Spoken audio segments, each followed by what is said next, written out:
Азыркы учурда Alpengold, Snickers сыяктуу шоколаддарды жесе болбойт деп жатат. Ошол туурабы? Жана E102, E103 деген составында бар продукттарда жесе болбойт экен. Насат медиага кирсеңиздер, бүгүн да жаңыртып коебуз, ошол Энин кайсыл номерлары менен болгондор арам же мындай бир шектүү экендигин ачык айтканбыз.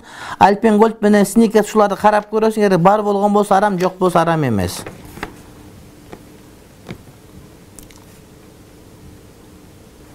Дарылыкка кээ бир нерсени жесе боло, учук менен дейт, боло берет. Сиз айткан нерселер.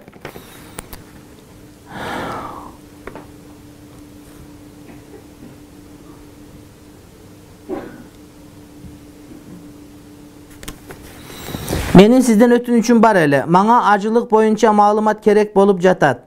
Китептерден маалымат издедим, бирок өзүмө керектүү маалымат таба албадым. Мага ажыга барып келген адамдардын айтуусун кааладым. Ажыга барганыңызды жана ал жакта кандай амал аткарганыңызды, кайсыл жерлерде тактап айтып бере аласыздарбы? Алдындан рахмат, Аллах ыраазы болсун. Бул өтө көп убакыт талап кылат, ошондуктан мен ажылык боюнча сабактарым угуңуз. Интернетке кирсеңиз, YouTube'да бар.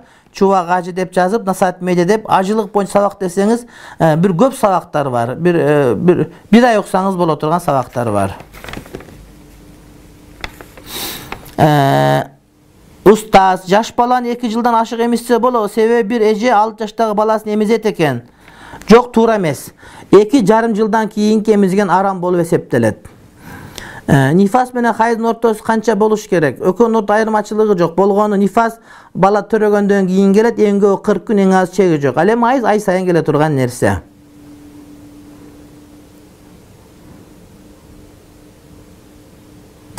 Себеби бир эже 40 күн нифас көрөт, анан 41-чи күнү хайыз келет экен. Ал 41-чи күндөгү келген хайыз эмес, истихаза болбойбу дейт.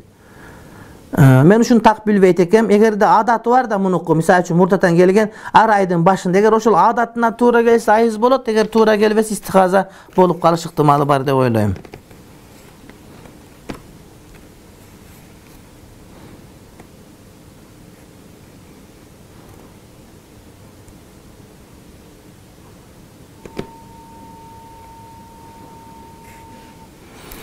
Кызы менингит болуп ооруган, башы ооруйт.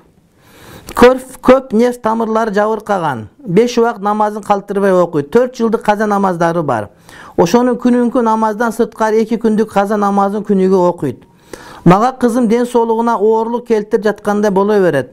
Чарчаңкы тартып калгандай болот. Көзү дагы жакшы көрбөйт. Намазга өзү аябай берилет. Чарчап, башы ооруп калса, каза намаздары кабыл болбой калбайбы?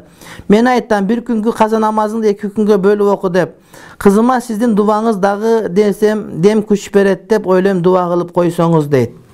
Эгерде өзү чарчабай турган болсо окуй берсин. Эми кээ бир адамдар бар, кыздар бар, намазды оку деп зорго окутасың да, булар эртең Кудайдын астамында кантип жооп бергенин ойлобой билбейм мен. Сиздин кызыңыз Аллах ыраазы болсун, казасынан бери окуп атыптыр. Өтө кыйналып кетсе, анда токтото турсун, жакшы болгондо окуп берет каза намаздарды. Мен намаз окуганыма 1 жыл болду. Хижап дагы кийгем. Актарды көп кийим. Ак кийбеш керек деп көп угам. Кара кий дешет. Мен кара кийген жаман көрөм. Хижап тууралуу кененирээк айтып бериңиз. Каалаган түсүн кие бер, боло берет. Каалаган түсүн кие бер. Аялдар ак кийбеш керек деген сөз жок.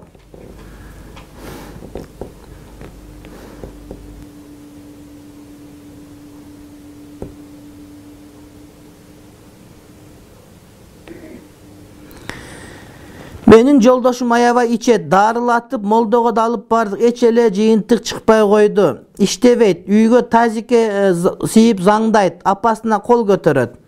Ичип алып жүрөт. Дааватка 40 күнгө ал жактан да качып келди. Ажырашып кетсем болобу дейт. Бир туугандарыңыз менен кеңешиңиз ата-энеңиз менен жакшы болот иншалла. Жолдошум экөөбүз тайеке жээнбиз. Ортобузда нике кандай болот? Экөөбүз махрамбызбы же намахрам эмеспизби? Төрөй алган жокмун. 2 бала асырап алганбыз. Балдарыбыз бизге кандай болот? Интернеттен көрүп сизден толук маалымат алайын дедим элем. Олуттуу маселе болуп жатат. Сизге сиз жеке кабыл алууга азыр кирсеңиз болот. Анткени кандай тууган экенин такташыбыз керек болот.